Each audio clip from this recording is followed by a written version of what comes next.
I lost my parents suddenly and was engulfed in deep grief. To me, in that state, my mother-in-law proclaimed, "No need to worry, I will make my home in your parents' residence." In this way, without my consent, my mother-in-law ended up living in my parents' house on her own accord. No matter how much I begged, she showed no intention of leaving. The action I took against this was, my name is Emily. I have been married to my husband John for 10 years. Since John's father is no longer in this world, our relationship with my mother-in-law naturally became very close. My mother-in-law had a relatively good relationship with my parents, and the annual family trip had become a regular event to deepen our bond with them. My family owns a villa in a summer resort, which has become the fixed lodging for our trips. My mother-in-law was very fond of this villa, always saying with emotion, "I want to live here." However, those peaceful days came to an abrupt end. My parents passed away involved in an accident. The shock made it impossible for me to go to work, and I fell into mild depression. During this time, my husband, John, silently continued to support me. As I began to truly accept my parents' passing, John started saying, "To be honest, there's been a lawyer wanting to discuss inheritance matters for a while now. I asked them to wait until Emily felt emotionally stable. Is it okay to talk about it now?" It seems that the inheritance issue was put on hold by the lawyer until I was mentally stable. I deeply appreciated my husband's thoughtfulness and contacted the lawyer.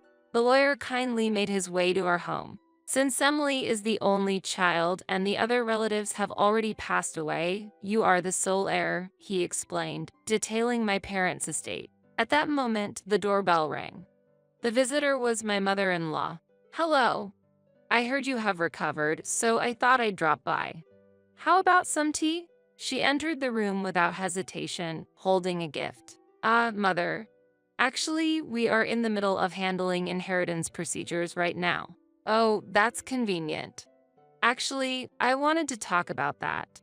You know the lovely villa your parents owned? I wanted to talk about that." In front of the lawyer, she boldly stated this. Shocked and taken aback, both the lawyer and I responded, "Excuse me, what are you saying? You don't have any inheritance rights, do you?" "I'm well aware of that. You are the only heir, right? So, all that property belongs to you?" "Yes, the lawyer was just explaining that to me. But since you married into our family, what's yours is mine as well, right?" "No, that's not right." Following this exchange, the lawyer intervened and explained to the mother-in-law that you have no inheritance rights, and she reluctantly left. After my mother-in-law left, we resumed our conversation about the inheritance. At that time, the lawyer handed me a letter from my parents. The letter read as follows. "We do not know how long our lives will last, but it's certain that Emily will outlive us. The villa we bought is meant to serve as an investment to support Emily when she finds herself alone. Once we're gone, do not hesitate to let go of the villa. Use the funds obtained to realize Emily's wishes." Despite the sudden news of my parents' passing, it seemed they had prepared this letter in advance for such an eventuality and entrusted it to the lawyer. My dream, as mentioned in the letter, was to start my own cafe. John had always supported this dream, and I had been gaining knowledge about cafe management while working. However, gathering the necessary funds was difficult, and there were times when I nearly gave up on my dream. Yet, my parents never forgot about it. John quietly encouraged me, "Tours held back, realizing your dream was your parents' greatest hope. Let's sell the villa." "Yes, I'll do that." Letting go of the villa filled with memories was hard, but John's encouragement helped me to resolve to move forward. After the inheritance procedures went smoothly, about a month had passed and we had returned to our peaceful daily lives. That's when I realized we hadn't contacted my mother-in-law since that day. The last time I spoke with my mother-in-law was during that discussion about the inheritance. After ending on such discord, I'm a bit worried. John comforted me, saying, "It's okay. My mother was just a bit upset then. Maybe I should contact her. How about we have a meal together somewhere?" When I actually called my mother-in-law, she responded with a surprisingly cheerful voice, and I felt relieved. Mother, I'm sorry for not being in touch for a while. We were busy with the inheritance procedures. Don't worry about it, dear. So, did everything go well with the procedures? Yes, it's all settled now. I'm sorry about that time. There's nothing to worry about. Whether I own it or not, it doesn't bother me. What do you mean? What I mean is, even if you are the owner, it doesn't mean I can't live there. You're busy, and managing a villa is tough, right? So, I decided I'd live there and take care of it. You're living in that villa? Yes, exactly. I've already moved in, so don't worry. Wait, what do you mean you moved already? Do you mean you're already living in that villa? Since you seem busy. I had everything arranged by a professional moving company. How about visiting once a year or so? Surprisingly, without consulting us, my mother-in-law had gone ahead and moved into my parents' villa. That's a problem. That house is no longer ours. Now it was my mother-in-law's turn to be surprised, not ours. What do you mean? That villa was your parents' property, right? Since they passed away, it should have become yours. Indeed, I inherited it temporarily. However, respecting my parents' wishes, the villa has been sold. Sold? Why would you do such a thing? I'm sorry for not noticing you earlier. We were caught up in the sale process right after the inheritance, and I intended to report back later. It's too late for that now. All my belongings have already been moved to the villa, and I've let go of the apartment I lived in. I have no other options. My mother-in-law was not one to back down. Since you've decided to sell it on your own, you should take responsibility and repurchase it. The money from the sale is still untouched, right? That settles it. Please do it. Without waiting for a response, my mother-in-law ended the call. Later, my husband tried to calm her down, but my mother-in-law refused to budge. I've decided this house is mine. I will not leave under any circumstances. She was determined not to move out, no matter what. We had no choice but to consult with the real estate agency that handled the sale of the villa. I have to tell you that we had a little misunderstanding and my mother-in-law has moved into the villa. What? The real estate staff was also surprised by the situation, especially since it had been less than a week since the sale. Considering these circumstances, would it be possible to repurchase the villa? The staff answered with a troubled look. Regarding that, unfortunately, a new buyer has already been found. The villa, located in a popular summer resort and well-maintained thanks to my parents' regular upkeep, was in excellent condition. However, we didn't expect it to find a buyer so quickly. Now, repurchasing it has become impossible. We had to somehow make my mother-in-law leave. In a panic, we contacted my mother-in-law. Mother, the villa has already been purchased by someone new. There's a new owner now. What? You mean it can be repurchased? That's correct. Therefore, it's necessary for you to leave as soon as possible. I can't accept that. Unless you find me another place to stay. Why should I have to do that? You want me to leave, right? The least thing you can do is to help me with that. I can't do that. If we had the means, we wouldn't have sold the villa in the first place. Maybe you should consider repurchasing your original home and moving back there? In any case, the villa now belongs to someone else. We need you to leave as soon as possible. I ended the call with my voice raised. Regardless of her being my mother-in-law, she can't just live on someone else's property. This needs to be resolved quickly. However, I hadn't fully grasped my mother-in-law's true nature yet. A week later, my mother-in-law contacted me again. Emily, the keys to the house aren't working. The keys to the house. Didn't you manage to repurchase your original home? What are you talking about? I'm talking about the keys to your villa. What? You haven't left the villa yet. It appeared that my mother-in-law had ignored my warnings and continued to stay at the villa. Indeed, the real estate agency had mentioned changing the locks when we handed over the villa. It seems the locks were changed while my mother-in-law was out, leaving her locked out with no way to access the villa, even with a spare key. I can't get inside now. Do something immediately. That's not possible. The property has already been sold, and the real estate agency is in charge of the keys. Changing the locks means the new owner could arrive at any time. Please, you must leave as soon as possible. Do you intend to throw a frail old woman out on the streets? I have nowhere else to go. I know you gave up your original residence and moved to the villa. Moreover, without the keys, I can't even organize my belongings in the room. To leave, I first need a proper set of keys that work. So, you're saying if you get the keys, you'll organize your belongings and leave promptly? Yes, if I get the keys. I'll start arranging for my move right away. Understood. Before my mother-in-law could change her mind, I quickly contacted the real estate agency and managed to get a spare key. I immediately went to the villa and handed the keys to my mother-in-law. As promised, please organize your belongings and leave immediately. Yes, I'll proceed with the move as promised. However, despite daily check-ins, her responses remained vague, indicating a lack of intent to leave the villa. My patience was wearing thin. Mother, are you really preparing to move? To my query, my mother-in-law coolly replied, yes, of course. But you know, it takes time to prepare at my age. I can't say how much time I'll need. Taking time. You know the new owner is arriving soon, right? Feel free to come and see. The new owner wouldn't dare to evict an elderly woman from her home. No matter how many times they come, I'll send them out. I felt trapped. My mother-in-law never intended to leave the villa in the first place. She tricked me into getting a new key for her. From that moment on, my mother-in-law became a clear adversary. However, I couldn't think of a solution to make her leave. After a week of anguish, John, who was also troubled by the same problem, urgently called me over to his computer. Emily, look at this. He pointed to a video by a popular YouTube creator. Incredibly, it was our parents' villa on the screen. The YouTuber had purchased the cabin as a video editing workspace, but an unknown elderly woman was living there, and they had turned the incident into an entertaining video.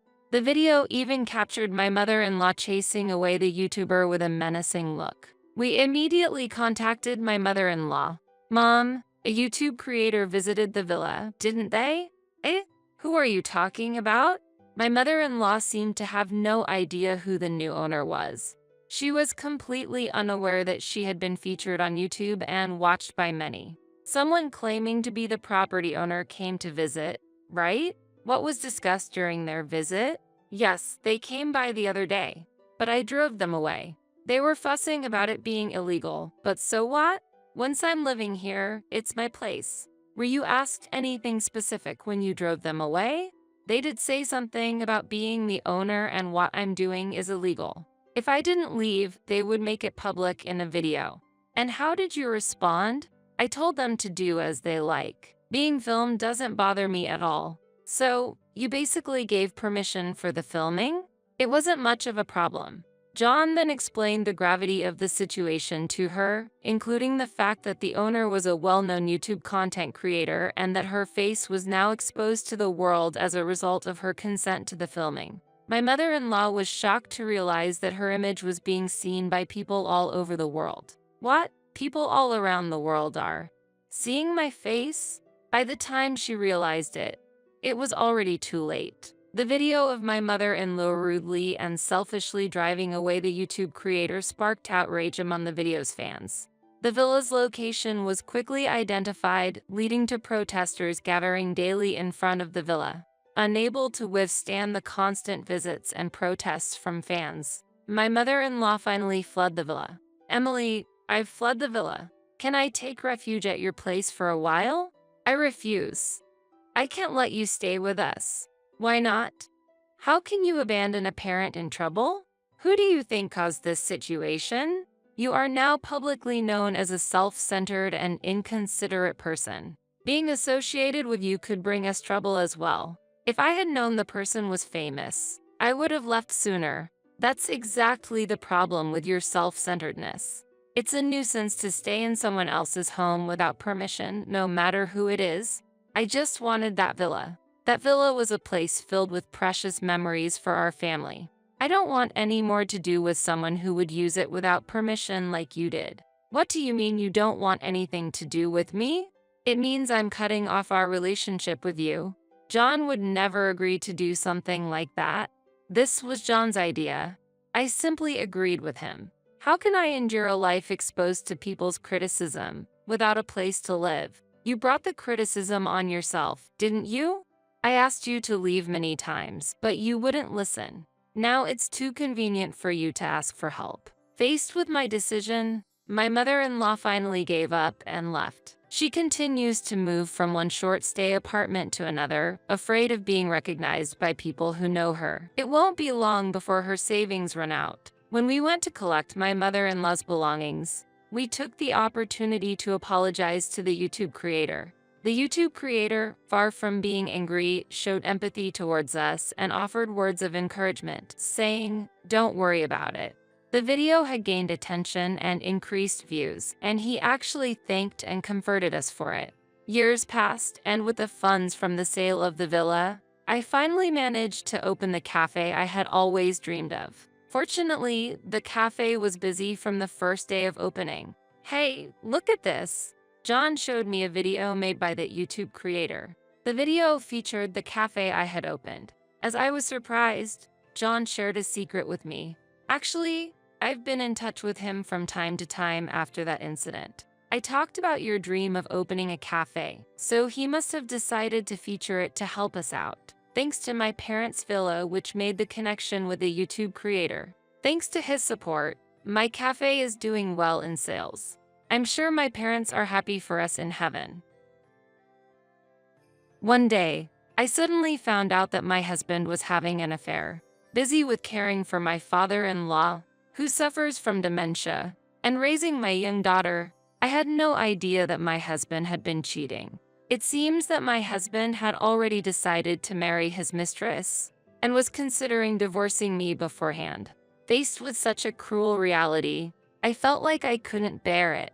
"Since it'll cause problems for my second marriage, you take care of the kid and dad." He said this to me without warning, despite the shock I was still going through. I have nothing but regret when I think about how we got to this situation. Even though I continued to care for my father-in-law, for the sake of my husband whom I loved. How could he have an affair? Was I just some convenient housekeeper? If he really feels that way, then he's worse than I thought. However, back then, we didn't know what kind of ending awaited us. I am Melanie Stewart. I'm 35 years old, a homemaker, and I handle the daily chores at my in-laws' house. My family consists of my husband, Greg, our 4-year-old daughter, Erin, and my father-in-law, making us a family of 4. Early in our marriage, my husband and I lived in an apartment, and I had been working full-time. However, my mother-in-law passed away 6 months after I gave birth to our daughter. I can't leave my dad alone, not now that he's by himself. My husband said, so we moved into his parents' house. About 3 years have passed since we moved in, and I've gotten used to life here, but these past few months have brought significant changes to my life. That is, I went from being a working woman to a full-time homemaker. After moving to my in-laws' house, I still continued working at the same place as before. But one day, about 3 months ago, while I was cleaning up after a meal, my father-in-law asked me a question. "Melanie, what day is it today?" "Huh? Today? It's the 3rd. Right. It's Thursday, isn't it?" "Yes, that's right." "No, it's Friday today. Look, it's written on the calendar over there." "Is that so?" "Sorry, I've been forgetting the days lately." At that time, I thought my father-in-law had just made a simple mistake. However, his behavior worsened day by day. He wanted to eat again right after finishing a meal, or he forgot where he put things. Clearly, the situation was not normal. Worried, I suggested that he see a doctor, but he kindly refused, and I couldn't say anything else. I couldn't take care of my father-in-law by myself. His symptoms might worsen, but I couldn't just overlook this and do nothing about it. So, I decided to tell my husband Greg about my father-in-law's condition. Since my husband always leaves home earlier than me and returns after my father-in-law has already gone to bed, he didn't know about his father's condition. In other words, my husband was not aware of my father-in-law's daily life. Usually, I would go to bed earlier with my daughter, but that night, I decided to stay awake, waiting for my husband to return home. Just after 1 a.m., I finally heard the sound of the front door opening. "Melanie, why are you still up?" My husband looked surprised to see me as he entered the living room. Seeing him roused me from my sleepiness, and I immediately started talking about my father-in-law. "There's something about your dad I need to talk about." "My dad? What happened?" "Your father's behavior has been strange lately. He's losing track of dates, asking about meals right after eating, and he's becoming very forgetful. It's not just ordinary forgetfulness, really." "What? My dad is finally losing it?" "Huh. Well, he is over 70. Maybe that's just how it is. This is serious. We should take him to the hospital." As soon as I mentioned the hospital, my husband's expression changed. He was obviously displeased. He sighed heavily and then said in a reluctant tone, "The hospital? Aren't you overreacting? He's just a little forgetful." "No, I'm telling you, it's not just forgetfulness. Something is clearly wrong." "Well then, how about you take my dad to the hospital? I'm too busy with work. Please, just handle it yourself." I had planned to do that, but your dad refused when I asked him. So I thought I needed your support. If my dad doesn't want to go to the hospital, there's no need to force him. I'd appreciate it if you didn't indulge in self-satisfaction though. After saying that, Greg grabbed a beer from the fridge and started using his smartphone. When he gets like this, my words don't reach him. "I'm going to bed. Good night." I didn't get a reply, and I quietly left the living room with a sigh. I kept regularly checking with my father-in-law, but he stubbornly refused to go to the hospital. My father-in-law didn't always show symptoms of dementia. There were moments when he was very lucid. I wondered if it would be better to keep an eye on him at home for a while longer. Then one day, my father-in-law spoke to me with a serious expression. "Melanie, I need to talk to you." "What's wrong?" "Melanie, you've noticed my behavior has been abnormal lately, haven't you?" "Well, sometimes I feel strange about it myself. So, I hate to ask, but could you consider quitting your job and staying at home?" "Excuse me?" I was momentarily speechless at his unexpected request. I never dreamed he would ask me that. "What do you mean?" As I asked, confused, he answered with heavy words. "When everyone's away during the day, I've started to feel a bit scared to be alone. I'll manage the living expenses. So can I ask you to do this? But we should go to the hospital first." "Melanie, you were just saying, the atmosphere at work has changed, and it's hard to be there now, right? Maybe this is a chance to quit and look for a new job. I'd like you to consider taking a break from work, even temporarily." Please, Melanie. I can't ask anyone else." Seeing my father-in-law pleading desperately, I was at a loss for words.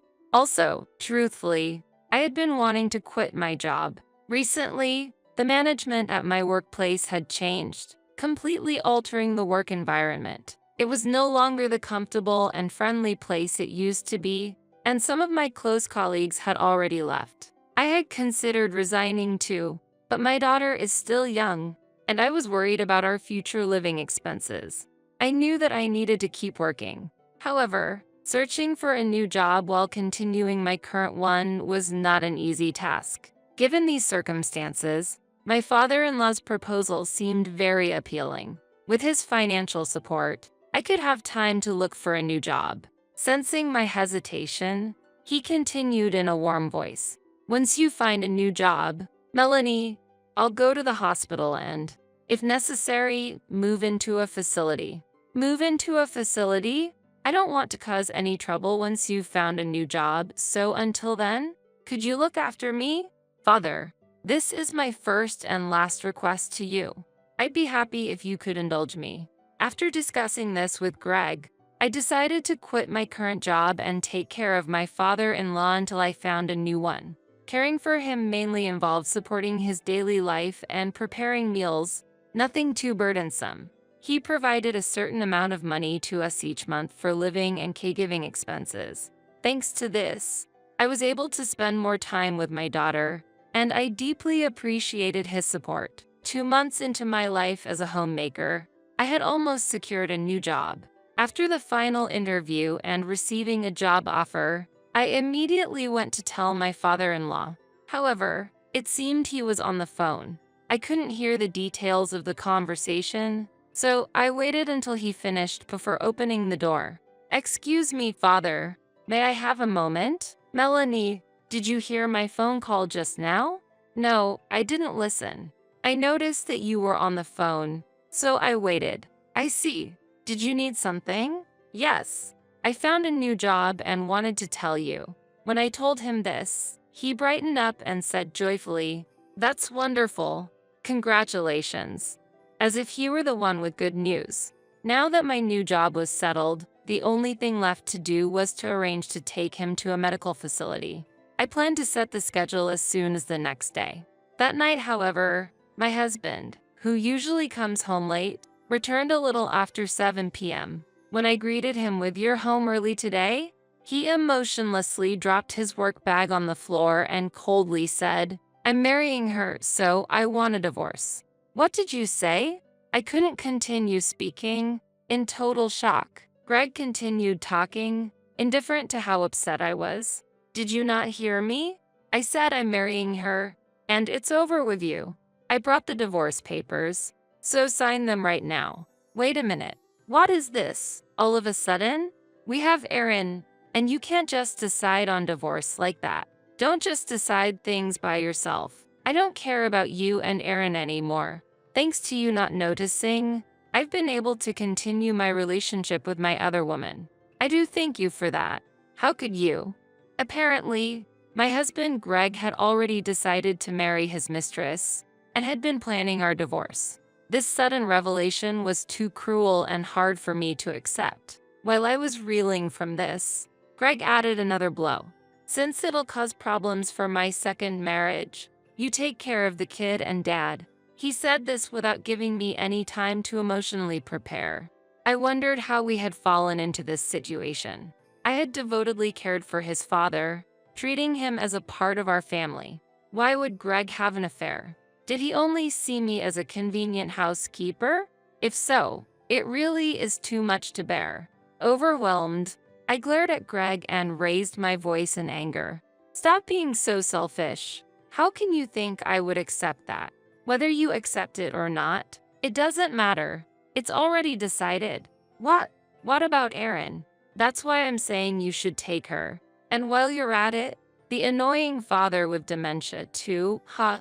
How can you say such things about your own father? You quit your job of your own accord, so I have no obligation to help you, right? If you can understand that much, then get out immediately. At that moment, I felt as if my heart broke. I realized that I could no longer be involved with this man. That left me with no choice but to take care of Aaron and my father-in-law myself. "Fine. I'll agree to the divorce and leave, but don't ever come into our lives again." At that, Greg smirked maliciously and replied, "Of course. Do whatever you want, ha!" Trembling with anger, I signed the divorce papers he thrust at me and then took them to submit to the office. When I returned home, Greg was gone, and he had left a message on my smartphone.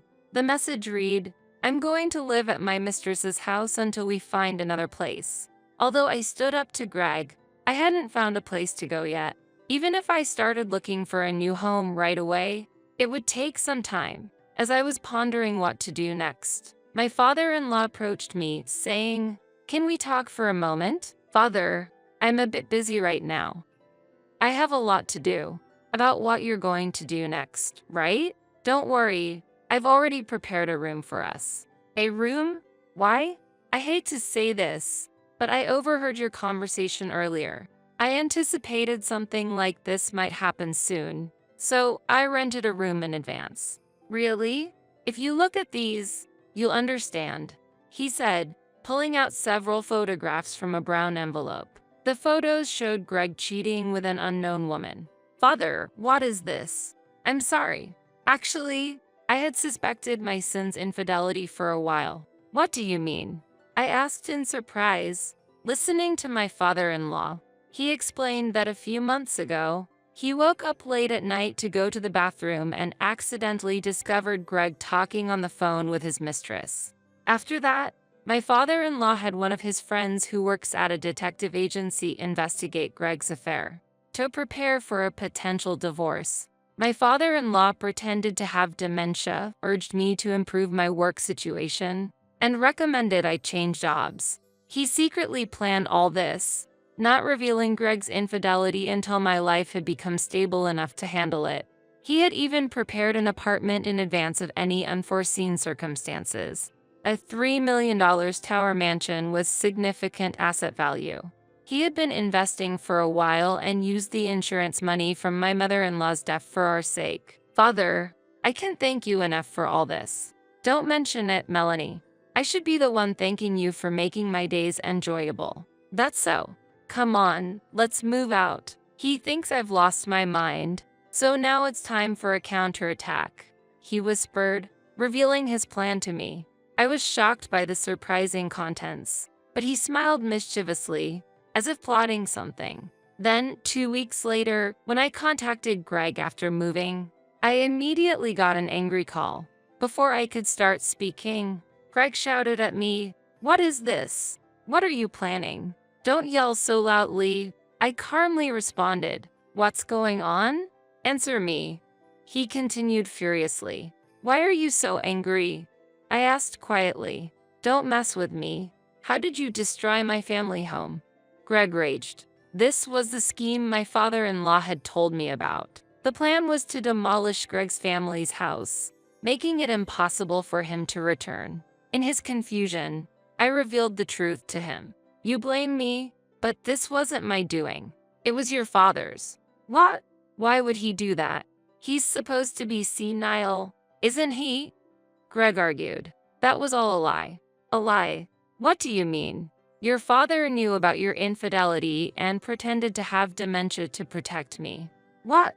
It was all an act. You set me up," Greg yelled over the phone. As I pondered how to respond, my father-in-law took the phone from me and calmly said, "This is the result of the seeds you have sown. Just so you know, you won't inherit anything from me." "What? You're joking, right?" Greg exclaimed in shock. "I bought this apartment for Melanie and Aaron's future. I've also arranged for my own care facility. You won't get a penny from me." "That's ridiculous. Wait a minute. I thought I had my own house and an inheritance from you." "Unfortunately, Melanie has already consulted with a lawyer and we're seeking damages from you and your mistress. Are you prepared?" "Wait, please. No." Ignoring Greg's scream, my father-in-law ruthlessly hung up the phone. Handing the phone back to me, he told me with a kind smile, "From now on, be free and happy." Afterwards, we filed to receive damages through a lawyer from Greg and his mistress, who it turns out was his subordinate at work. Both were transferred to separate branches, resulting in significant salary cuts. Despite their requests that we lower the amount of damages, I firmly refused. Meanwhile, my daughter and I are living comfortably in the apartment that my father-in-law prepared for us. It's conveniently located near the station, making it easy to commute to my new job. Unbeknownst to us, my father-in-law had arranged to move into a facility by himself, where he's now living enjoyably with his new friends. We visit him several times a month, talking and feeling reassured at seeing him so happy. Grateful for everything that my father-in-law has done for us, my daughter and I plan to continue our happy lives together.